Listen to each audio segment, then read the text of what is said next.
Digital twins, drones, 3D printing. The construction industry wasn't exactly an early adopter of digital transformation, but that's changing fast as companies invest heavily in all sorts of bleeding-edge technology. That will only take you so far, though. Project teams need to be open and willing to innovate. I believe we have to choose the projects that pilot innovation by selecting the teams, the persons that are on those projects. You need to have a certain drive on the people that are on a certain project if you want to implement something. If the drive is not there, if the minimal skills are not there, if the willingness to change and the willingness to develop and the willingness to advocate is not there, it's very difficult. People need to be willing to change. The world is changing fast, and every day, project professionals are turning ideas into reality, delivering value to their organizations and society as a whole. On Projectified, we'll help you stay on top of the trends and see what's ahead for the project economy and your career. This is Projectified. I'm Steve Hendershot. Digital transformation was booming in construction even before COVID. Then came the lockdowns, and many construction companies went even deeper into tech as they were forced to navigate new ways of working. Global real estate firm Jones Lang LaSalle estimates that 3 years of development and adoption got compressed into a 9-month window in 2020. Augmented reality, remote monitoring, and robotics all helped teams keep smaller crews on site without sacrificing productivity. And there were also new digital tools for portfolio and resource planning, workforce optimization, and risk management. Last year alone, investors pumped $1.4 billion into construction tech firms, according to CB Insights. And that's likely just the beginning. Today, we'll speak to 2 project leaders helping guide this transformation. First is Miguel Monteiro, a project director at Besix in Dubai. He's leading the Uptown Tower project there and spoke with Projectified's Hannah Schmidt about the different technologies helping the team build the 81-story building.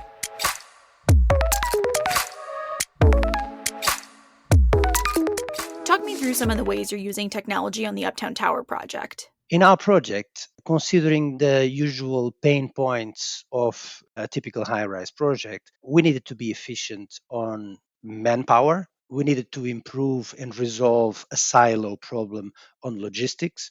And we needed to do something different about the way we track activities. Let's talk about labor control and labor productivity. In a project like ours, we easily get to numbers between 3,500 and 5,000 men on a project, on a super high-rise tower. We need to make sure that we don't waste the precious time of people and labor. And for that, we decided to use WakeCap. WakeCap is a Saudi UAE-based startup that came to us with an idea of putting a chip on the helmet on every worker, every element on site. And that allows us to know the exact location of every person at every given moment in time. First of all, it allows us to know the trends of movements of people and allows us to understand how much time do we spend, for an example, on vertical transportation, which is absolutely key for our projects. So we know how many hours as a whole and how many hours per man or minutes per man do we spend per day waiting for the lift, waiting for the hoist, or inside that same hoist. With that, we can optimize the vertical transportation strategy. Then going to logistics, we felt that we needed to move away from the very early stage logistic plans that we have a logistic manager on site that manages an Excel sheet. We have 100 different subcontractors on a project like this. So you need to have 100 different interactions in order to coordinate and organize all the deliveries and all the vertical transportation and all the cranes and so on. In order to optimize this process around one platform, we partnered with a Polish startup, which was Propagate. Propagate developed together with us a platform that links everyone, allows us to know every single material that comes on site. We coordinate deliveries, we coordinate vertical transportation, and above all, we save time on every stakeholder. We save time and queues in our vertical transportation, and we have the material just in time on the work front. That is absolutely fantastic from a logistics standpoint. Along with these digital tools, you're also using an autonomous robot from Schindler for elevator shaft work. How's it helping with safety and efficiency on the project? We avoid placing men hanging on cradles from 150 meters or 200 meters above in a dangerous environment, in a confined area that is not very ventilated, and it's really, really hot because we are in Dubai. Can you imagine how hot and humid is inside those shafts?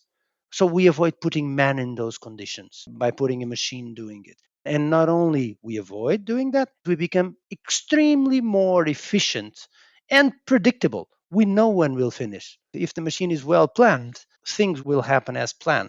Talking about all this technology from the digital tools to robotics, what skills are needed in order to successfully use or efficiently use this tech? Such as, do you need somebody on site who knows how to run the robot, maintenance, or using these digital tools, things like that? One very basic skill: willingness to do. That's the most desirable skill if we want to go on any innovation journey. In order to implement innovations, we need to change behaviors. We decided to have a change manager, which we call digitization manager. If we would not have these change managers, change would not happen and we would not be able to change behaviors. So, whenever a tool comes, there is a responsible to implement the tool, make sure that the tool starts running, and then transfer the tool to the operations team, but be there to support.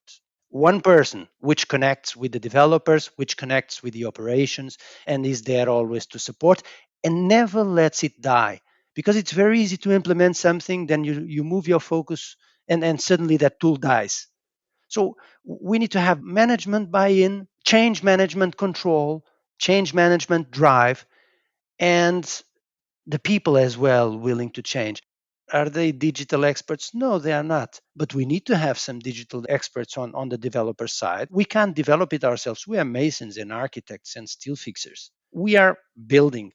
But on the other side of the fence, there's someone there to help us. And we have the change manager to change the habits from the hardcore and old style construction to the new trend. What about stakeholder buy in for using tech in these projects? How do you build that support from that management level or C suite level, even? The short answer is with results. The big question mark is results will only come after implementation. So, in the beginning, we have to make a business case. We have to create expectations. We have to manage costs very efficiently on these tools. And then, as we gradually demonstrate results in every single step of the way, we will gradually get buy in on those same tools and platforms. So, how did it happen with us?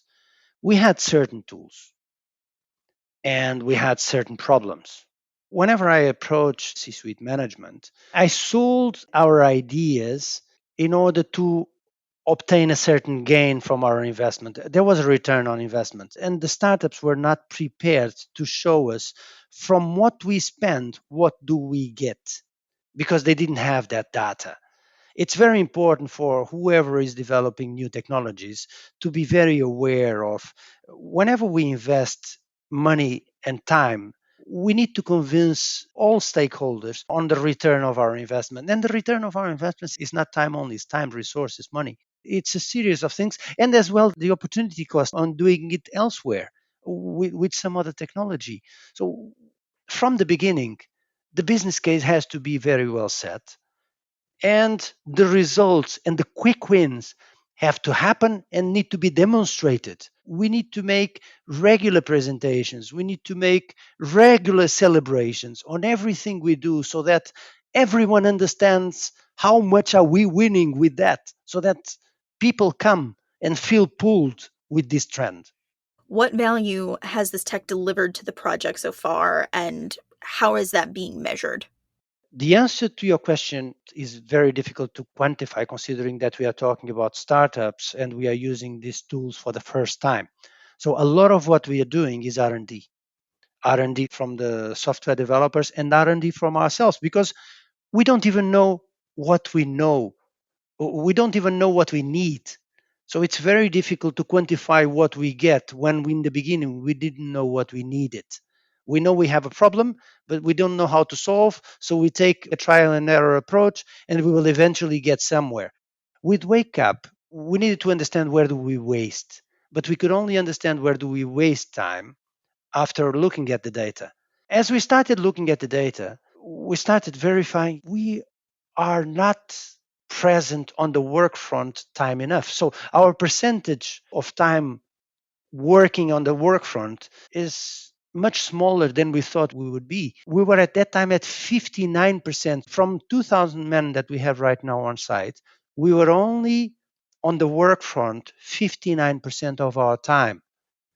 As we started taking actions and as we started improving the logistics and the vertical transportation, today we are at 79% in direct productive areas. By looking at the problem, by taking actions, and by measuring every week what are we achieving, we could celebrate on a weekly basis the reduction of the waste and then the increase of time in the productive area. Now, does that have an effect on productivity? We don't know yet. Productivity is a result of many, many different things. The first aspect about productivity is we need to be at the workplace, and that we are controlling with Wake Up. Now, do we have engineering on time? Do we have training for the people? Do we have materials on time? Do we have a method that is easy enough to execute? That is achieved through other processes that do not depend on Wake Up specifically. So in this case, yes, how can we measure? By analyzing data, by taking adequate actions. Whenever I'm asked, how much have you saved by using this technology and what's the ROI? What I can quantify is what we were doing 6 months ago and what we are doing now. And the balance between the 59% and the 79%, it's 20% of my total hours. We were just wasting them. And now we are not wasting them anymore. If we multiply that by the time it costs us per hour, we'll have an ROI, a direct ROI.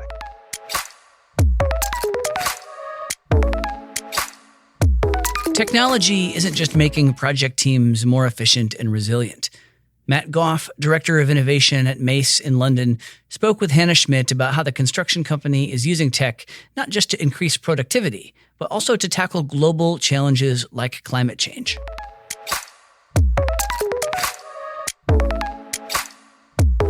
We've all seen the numbers on tech being used in construction. What do you think's driving that growth? We use the Justin Trudeau quote that says that the pace of change has never been this fast and will never be this slow again. And that is very much the case for technology within construction. In my experience at Mace, sort of the touch paper was lit when the government here in the UK put the BIM Level 2 mandate down around 2012, which was in essence, you've got to digitize. If you haven't done that, if you can't meet these kind of BIM Level 2 expectations by, I think the deadline was 2016, then you can't tender for public sector work. And it was a real kind of good incentive, necessity for change and adoption. So all of a sudden we had kind of our clients and in some respects policy asking us for different things. We had a proliferation of companies trying to sell us things, which was, the existing tech providers, but also an increasing amount of startups. And then we had a business which was keen to digitize and to embrace new technology, but not necessarily understanding how to do so successfully and consistently. The reality for any person working in the construction industry at this point in time is, how agile are you? How quickly can you adopt and adapt to the opportunity of new technology? And can you be the people that find a way to really realize the benefit of that, to make yourselves more efficient or faster or safer, or to reduce your cost? That is happening across the entirety of the sector, not just here in the UK, but globally. We're in a technology race almost. And it's a very exciting time to work in the industry as a result, I think. And then there's COVID-19. Can you walk us through how that changed things for tech? For most, COVID-19 has really driven adoption. For us, I think the most important thing that it's done is raise the awareness of what these technologies and tools can do into the boardroom, because we have already, a huge amount of projects putting really good work in. But the reliance on the data during the pandemic to help to manage and mitigate the risk of the pandemic has meant that those technologies and tools have become much more important to us as an enterprise. I think that's true of many companies, right? You need that transparency and visibility of progress. You need to know how many people are on your projects. You need to know what's happening with your materials. All of that information was kind of there at your fingertips, but it wasn't necessarily the most important thing. And nowadays it is. So having proven that during COVID-19, the challenge for the sector is how do we keep that momentum and that pace up? How do you keep delivering technology with benefits that allow you to continue to capitalize on the pace and the opportunity? It's a bit like the vaccine, right? Globally, we're able to collaborate and partner on developing a vaccine in 12 months that would have normally taken the world 12 years. And that's a real demonstration of how technology helps us. So what are the next big challenges that are coming down the path towards us as society? And how do we use that same spirit of collaboration to respond to them effectively? And for us, it's quite clear what the next challenge is. It's the climate emergency. Moving on from the pandemic is now where do we start to focus our efforts on, continuing to deliver the right value and outcomes for society. And for us, that is very much pointed towards helping to accelerate the built environment's response to the climate emergency. How are you seeing tech deliver value? There's some interesting areas that we are really trying to accelerate. One is, can we use technology to reduce the requirements for people to have to travel to or to be on site? And one example where we've been able to do that well is through a startup here in the UK called Disperse, who we work with. And Disperse are essentially a AI-enabled 360 camera platform. How we're using them is to go around our projects on a weekly basis and to capture photographic records of progress on site. Each of your projects, you'll have the floor plans, you'll have the areas that you want to record progress against. And what happens is Disperse come to the site, take all the photos, upload that to the cloud. The clever AI does the processing, and then our project teams get a report back on a weekly basis, sharing with us what progress has taken place and what stage we've got to. The photographic records and the information that we have access to means that we can complete a number of the activities that we would normally need to be, on projects making physical inspections for online. And we can provide progress updates to our clients and to our clients' kind of project managers.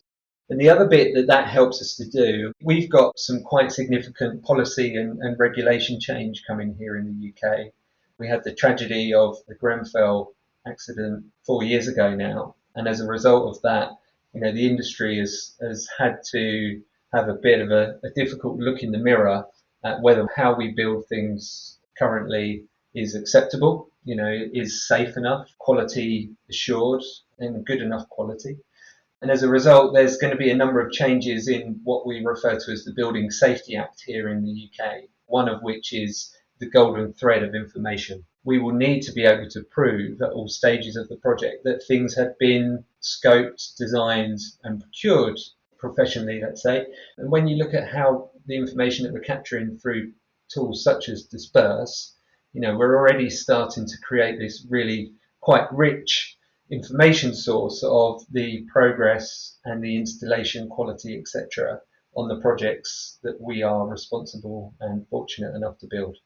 How do you build buy-in either from the management level, but also on site with the project team members?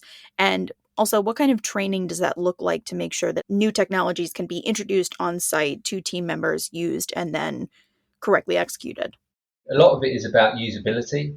We use that line, nobody needs training in order to use Google to search for something, right? And you want your construction technology, you want your technology that you use at the workplace to be as simple and as intuitive and as clear and obvious as that. We haven't really been in that space in the construction industry for many years. A lot of our let's say legacy tools and software, etc., aren't necessarily that kind of built for usability almost. But we're starting to see that change significantly. And then the sort of final part of this is a cultural piece. You have to create the conditions for, let's say, innovation, right? You need to create an environment where people are empowered and able to try new things and are encouraged to do so and supported.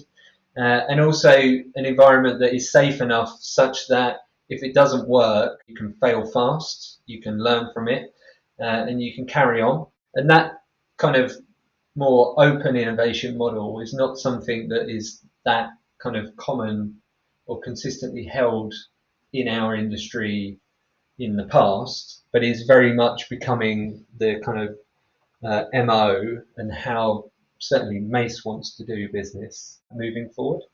How can project leaders kind of help engage their project team members when they're working on this and kind of engage people for adoption, for innovation, and kind of create that mindset of willingness to try and to work to adapt and adopt?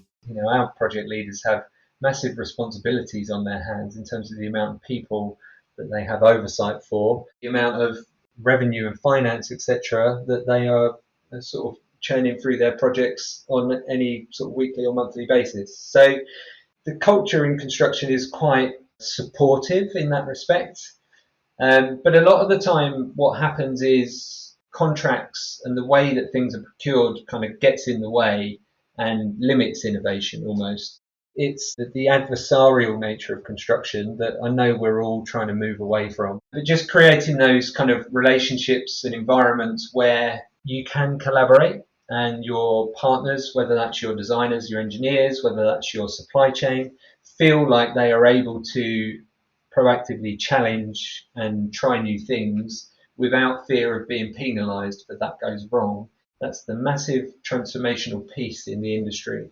And as soon as we unlock that, if we find the right way of creating, enterprises and projects where people have shared sort of ambitions, incentivization in the right way, so, pain gain mechanisms, etc., I think we will see a complete shift in terms of how projects are delivered and just how broad and deep this technology adoption can go.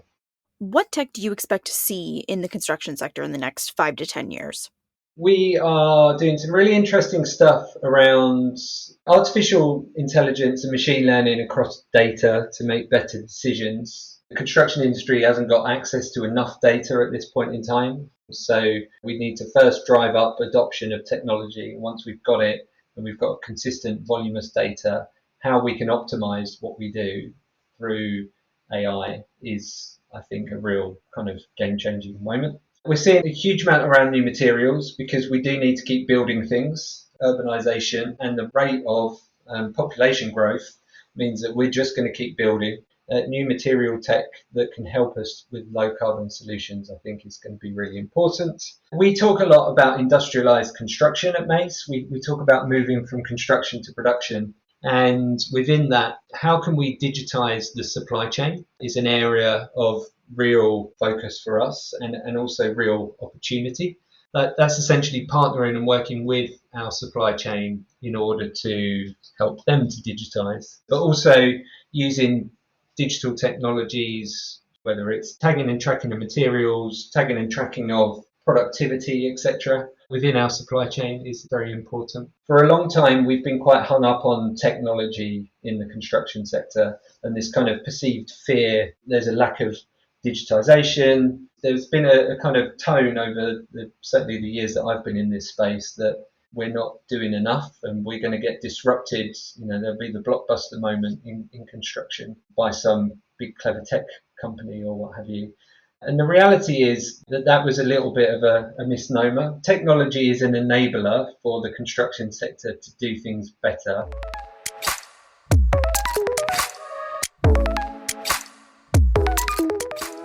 The next era of brick and mortar construction will be supported with a whole virtual infrastructure behind the scenes. And that future promises sturdier and safer structures delivered with greater consistency and efficiency than ever before. Thanks for listening to Projectified. If you like what you heard, please subscribe to the show and leave a rating or review. We'd love your feedback. To hear more episodes of Projectified, visit Apple Podcasts, Google Play Music, Stitcher, Spotify, or SoundCloud, or head to pmi.org/podcast.